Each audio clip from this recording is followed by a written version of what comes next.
नमस्कार दोस्तों, मैं मनीष द्विवेदी। आप सभी लोग कुशाग्र आईएएस चैनल पर हैं। आज हम चर्चा करेंगे छत्तीसगढ़ पीएससी का जो प्रीलिम्स का पेपर आज हुआ है उसके 50 क्वेश्चन जनरल स्टडीज के हैं और 50 क्वेश्चन उनके छत्तीसगढ़ के हैं। तो एमपी पीएससी में आपके 50 क्वेश्चन जनरल स्टडीज के काम आ सकते हैं, तो उस पर हम चर्चा करेंगे। बाकी 50 क्वेश्चन आपके लिए इररिलेवेंट हैं, तो उनको छोड़ के हम आगे बढ़ेंगे। सीधे प्रश्न में पहुंचते हैं।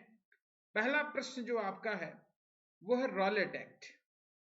रॉलेट एक्ट के बारे में आपसे पूछा गया है कि भाई रॉलेट एक्ट निम्नलिखित में से कथनों के बारे में उन्होंने कहा कि रॉलेट एक्ट के बारे में आप यहां पर बताइए। तो रॉलेट एक्ट के बारे में यदि हम चर्चा करेंगे तो आप देखिए कि कुछ यहाँ पॉइंट दिए गए हैं। जैसे कि उदाहरण के तौर पर यदि हम ले लें तो रॉलेट एक्ट जो है ब्रिटिश सरकार के खिलाफ पहला अखिल भारतीय संघर्ष साबित हुआ। कब हुआ था आप जानते ही है, 1919 के दशक का ये पीरियड है। हालांकि यह काफी हद तक शहरों तक ही सीमित था और इसी को ही बोला गया था बिना वकील बिना दलील का कानून। भी इसे कहा गया था कि भैया इसमें ना तो कोई वकील के जरूरत है, ना किसी दलील के जरूरत है, ना ही किसी अपील की जरूरत है। तो बिना अपील बिना वकील के ये कानून माना गया था और इसको काला कानून भी कहा गया था। रॉलेट एक्ट के ने अभिव्यक्ति की स्वतंत्रता जैसे मौलिक अधिकारों पर अंकुश लगाया और पुलिस की शक्तियों को मजबूत किया। तो ये दो कथन आपसे यहाँ पर पूछे गए हैं कि इनमें से दो कथन में से कौन सा कथन सही है। तो ये दोनों कथन आपके क्या है, सही है। इसमें आंसर हो जाएगा कथन ए और कथन दोनों सही है। आगे बढ़ते हैं। दूसरा प्रश्न, भारतीय संविधान का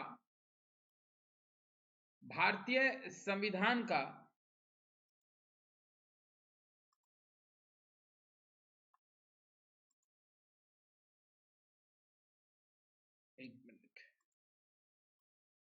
साइज थोड़ी सी बढ़ा लेते हैं।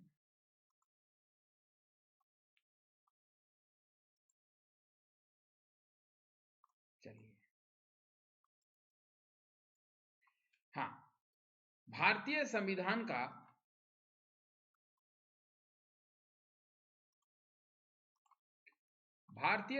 का निम्नलिखित में से कौन सा अनुच्छेद वार्षिक वित्तीय विवरण से संबंधित है। तो इसका सीधा आंसर है 112, क्योंकि 72 88 का कोई लेना देना नहीं है। आप जानते हो कि 72 राष्ट्रपति से संबंधित, क्षमा से आचरण से संबंधित, 88 आप जानते हो 80 से राज्यसभा लोकसभा ये चालू हो जाती है, 85 ये सब यहाँ संसदीय प्रणाली से संबंधित है। ये तो ये भी संसदीय प्रणाली संबंधित है, लेकिन किससे है, ये वार्षिक वित्तीय विवरण से। इसको आप बजट के रूप में जानते हैं। तो इसका उत्तर हो जाएगा सी।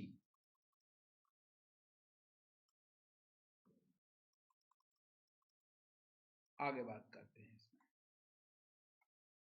ठीक है।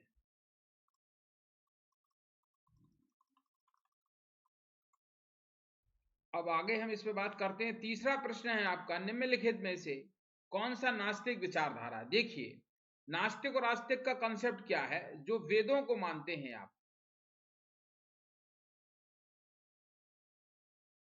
ठीक है, आप जो वेदों को इसमें मानते हैं, जो इसमें वेदों को मानने वाली प्रोसेस है कि भाई आप वेदों को इसमें मानते हैं, तो जो लोग वेदों को मानते हैं वही क्या है, वही आपका माना जाता है कि वेदों को मानने वाले लोग आस्तिक और वेदों को ना मानने वाला धर्म नास्तिक होता है। तो शांख्य दर्शन वेदों को मानता है, योग दर्शन मानता है, न्याय दर्शन मानता है। शांख्य दर्शन आपको पता है कपिल ऋषि ने दिया है, योग पता है आपको पतंजलि ने दिया है, न्याय दर्शन आपको पता है गौतम ऋषि ने दिया है। बौद्ध धर्म जो है ईश्वर को नहीं मानता है। ईश्वर मतलब किसको नहीं मानता है, ये वेदों को नहीं मानता है, वेद की प्रमाणिकता को नहीं मानता है, क्योंकि वेदों का अपौरुषेय बोला जाता है। तो इसका आंसर सीधा है बौद्ध होगा। चौथा है, भारत के उपराष्ट्रपति के संबंध में निम्नलिखित कथनों पर विचार करें। तो यदि हम निम्नलिखित कथनों पर यहां विचार करें तो आप जरा कथन को एक बार रीड कर लीजिए। वह राज्य सभा का पदेन अध्यक्ष होता है, बिल्कुल करेक्ट है, वो राज्यसभा का पदेन अध्यक्ष होता है। वर्तमान में जगदीप धनखड़ साहब हैं आपके। वह संसद के दोनों सदनों के सदस्यों से बने एक निर्वाचक मंडल के। तो इसका आंसर ए, दोनों ए और बी होगा। लोकसभा राज्यसभा के निर्वाचक मंडलों के द्वारा उसको चुना जाता है। अगला प्रश्न है, जमीन से वायुमंडल के शीर्ष तक हवा के एक स्तंभ में ओजोन की मोटाई को के रूप में नामा जाता है। तो इसके लिए क्लियर है आपके लिए, सॉरी, डॉप्शन इकाई, डॉप्शन यूनिट इसके लिए मानी जाती है। ठीक है, तो इसके लिए आंसर क्या हो जाएगा, डॉप्शन इकाई। बेसिक सा प्रश्न है, यदि ज्योग्राफी पढ़ी होगी तो वायुमंडल में आपसे बनता। अगला प्रश्न है, इसरो के चंद्रयान-3 के बारे में निम्नलिखित में से कौन सा कथन सत्य है।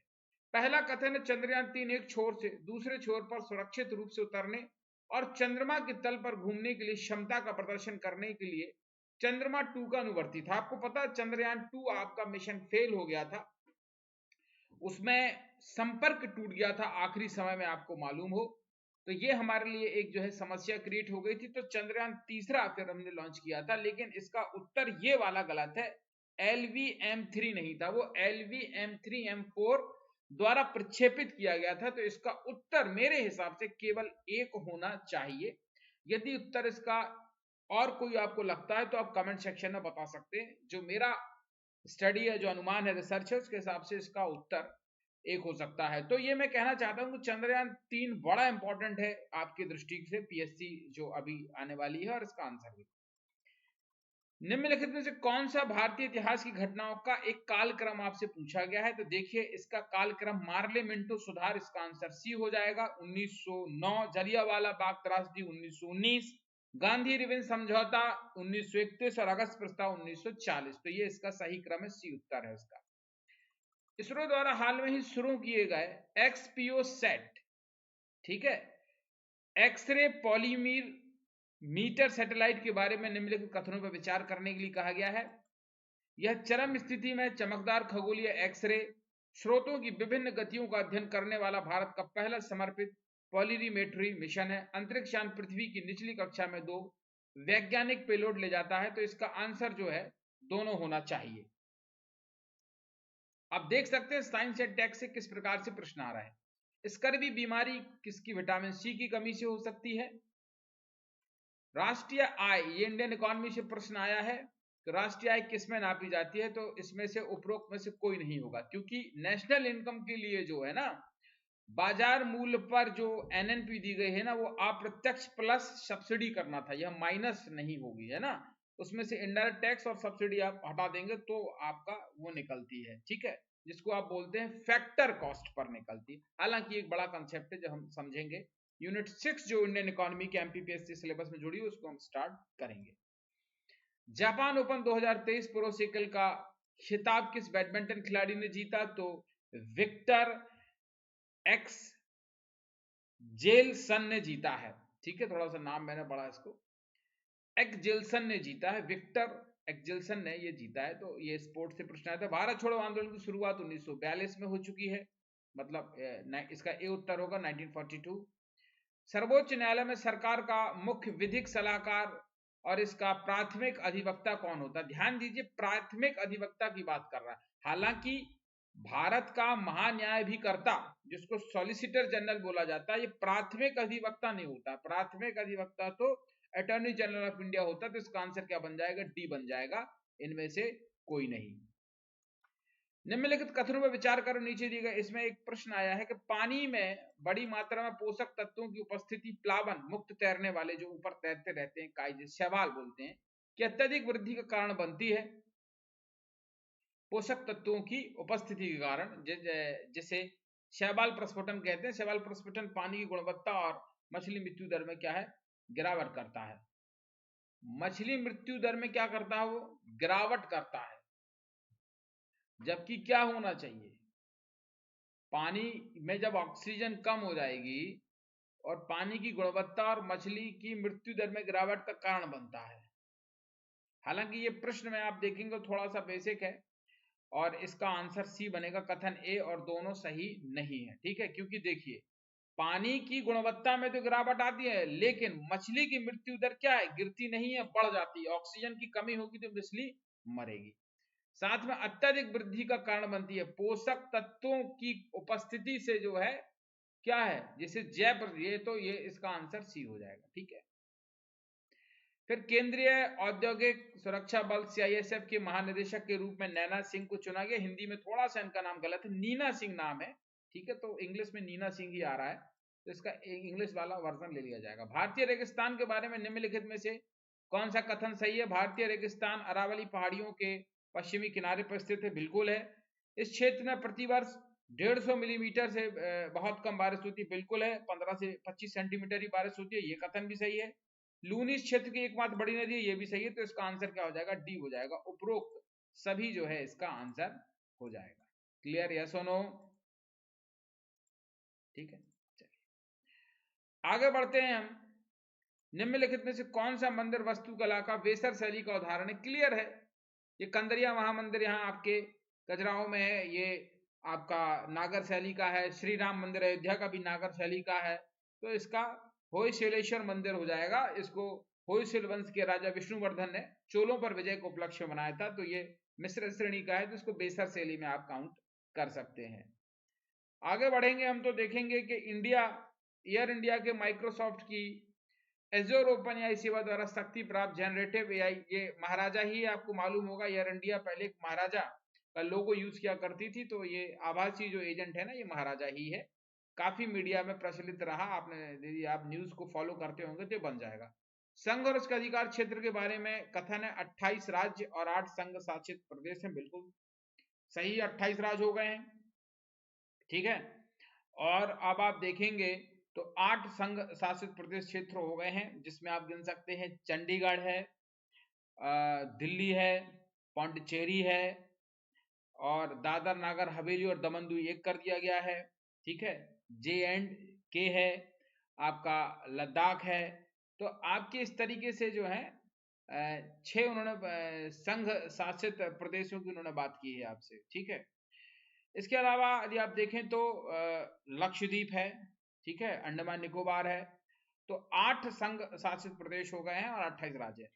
भारत राज्यों का एक संघ है जो एक संपूर्ण प्रभुत्व संपन्न समाजवादी पंथ निरपेक्ष संसदीय व्यवस्था की सकारात्मक लोकतांत्रिक गणराज्य है। तो इसका दोनों कथन सही हो जाएंगे। क्लियर? इसका सी उत्तर हो जाएगा। आगे बढ़ते हैं तो जहरीली गैस को खत्म करने के लिए उत्प्रेरक रूपांतरण में निम्नलिखित में से किस धातु का? सोडियम तो आप जानते हैं कि हवा में ही विस्फोट हो जाता है, इसलिए उसको केरोसिन ऑयल के अंदर रखा जाता है। पानी में डाल दो तो विस्फोट कर देता है। थोरियम भी आप जानते हो, इससे परमाणु बनता है। तो ये जहरीली गैसों को क्या खत्म करने के लिए उत्प्रेरक नहीं है। इस तो आंसर आपका क्या बन जाएगा? रोडियम आंसर बन जाएगा आपका। क्या आंसर बन जाएगा? रोडियम जो है इस चीज को करता है। निम्नलिखित में से किस हार्मोन का प्रयोग गलत तरीके से जानवरों के दुग्ध उत्पादन बढ़ाने और सब्जियों जैसे कद्दू, तरबूज आदि का? ये ऑक्सीटोशन है। इसका आंसर बी हो जाएगा, ऑक्सीटोशन। निम्नलिखित में से कौन सी स्वतंत्र भारत की पहली, आपको सबको पता है दामोदर घाटी परियोजना पहली है, इसका आंसर बी हो जाएगा। बौद्ध दर्शन के विशेष संबंध में निम्नलिखित कथनों पर विचार करें। पहला है बौद्ध दर्शन का बीज गौतम बुद्ध की शिक्षाओं से ही मिलता। सत्य है ये। बुद्ध ने हमेशा दार्शनिक समस्याओं से में उलझने के बजाय मानवीय कष्टों से मुक्ति के लिए नैतिक जीवन, बिल्कुल नैतिक जीवन के लिए उन्होंने प्रेरित किया। इसका उत्तर सी हो जाएगा। नाम मात्र जीडीपी, नॉमिनल जीडीपी की बात करें तो इसमें से उपरोक्त में से कोई नहीं होगी। सॉरी जीडीपी का मूल्यांकन मौजूदा, हाँ इसका आंसर बी होगा। सॉरी, उत्तर में देख नहीं पाते। जीडीपी का मूल्यांकन मौजूदा बाजार कीमतों पर किया जाता है जब हम नाम मात्र या नॉमिनल जीडीपी की बात करते हैं। ठीक है, इसका आंसर बी है। फिर भारत का संविधान सबको पता है 26 जनवरी 1950, इस पर कोई डिस्कस करने की आवश्यकता नहीं है। पानीपत का तीसरा युद्ध 1761, इस पर भी डिस्कस नहीं करते हैं। देवप्रयाग, अलकनंदा और भागीरथी नदी के संगम पर है, तो इसको भी ये उत्तर हो जाएगा। इसके बाद से ये जो है छत्तीसगढ़ के प्रश्न हैं जो एमपीपीएससी में आपके काम नहीं आएंगे। यदि आप लोग कहेंगे तो इनके आंसर भी हम आपको दे देंगे। Thank you very much. और ऐसे ही वीडियो आएंगे तो आप लोग लगातार बने रहिए।